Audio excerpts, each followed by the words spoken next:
अगर कोई आपसे पूछे कि आपको क्या चाहिए, सुंदर चेहरा या फिर अच्छा व्यवहार, तो आप क्या कहेंगे?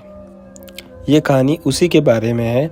किसी गांव में एक दिन एक बाबा प्रवचन देने के लिए आए थे। उस बाबा का प्रवचन सुनने के लिए काफ़ी सारे लोगों की भीड़ जमा हुई थी। इतनी भीड़ में से बाबा ने एक आदमी को खड़ा किया और उन्हें आगे बुलाया। बाबा ने उस आदमी से कहा कि मैं आपसे 2 सवाल पूछूंगा, आप मुझे सच सच बताना।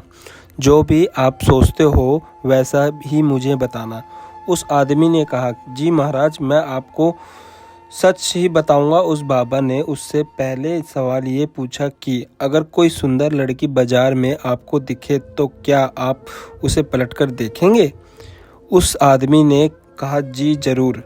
उस वक्त अगर मेरे साथ मेरी बीवी ना हो तो मैं पलटकर जरूर देखूंगा। उस आदमी का ये जवाब सुनकर प्रवचन में हाजिर पब्लिक हंसने लगती है। तभी बाबा जी ने उस आदमी से पूछा कि आपको उस लड़की का चेहरा कब तक याद रहेगा? उस आदमी ने कहा, मुझे वो चेहरा तब तक याद रहेगा जब तक मैं उससे सुंदर लड़की ना देख लूं। उस आदमी का ये जवाब सुनकर वहां हाजिर लोग फिर से हंसने लगते हैं। फिर वो व्यक्ति बाद में बोलता है कि ज़्यादा से ज़्यादा मुझे वो लड़की 2-3 दिन तक याद रहेगी। बाबा जी ने कहा, अच्छा ठीक है।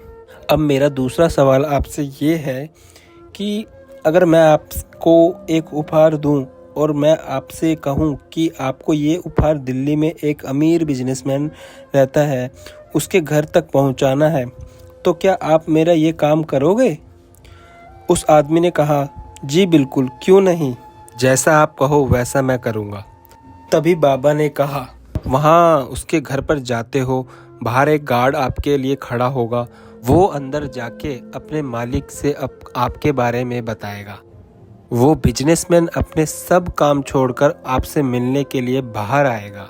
सिर्फ इतना ही नहीं, वो बाहर आकर आपसे उपहार लेके आपको अंदर जाने के लिए कहता है और आपके मना करने के बावजूद भी वो आपको अपने घर में लेकर ही जाता है। फिर वो बिजनेसमैन आपसे खाना खाने के लिए आग्रह करता है। आपके मना करने के बावजूद भी वो आपको खाना खाने के लिए मनाता है। आपके लिए अलग अलग कई सारे पकवान बनाए जाते हैं और आपको खिलाया जाता है। फिर आप अंत में घर जाने के लिए आज्ञा लेते हैं। वो बिजनेसमैन आपको छोड़ने के लिए अपने ड्राइवर को साथ में भेजता है। आप बहुत खुश हो जाते हो। इतना बोलने के बाद बाबा उस आदमी से पूछते हैं कि अब बताइए कि आपको उस बिजनेसमैन का चेहरा ही कितने दिनों तक याद रहेगा? तब उस आदमी ने कहा कि बाबा, मुझे उसका चेहरा जिंदगी भर याद रहेगा। सीख, इस कहानी से हमें यह सीख मिलती है कि हमें जीवन में अपना सभी से अच्छा व्यवहार बनाने में ध्यान देना चाहिए, ना कि सुंदर चेहरा। क्योंकि लोग चेहरा भूल जाते हैं पर आपका व्यवहार कभी नहीं भूलते हैं।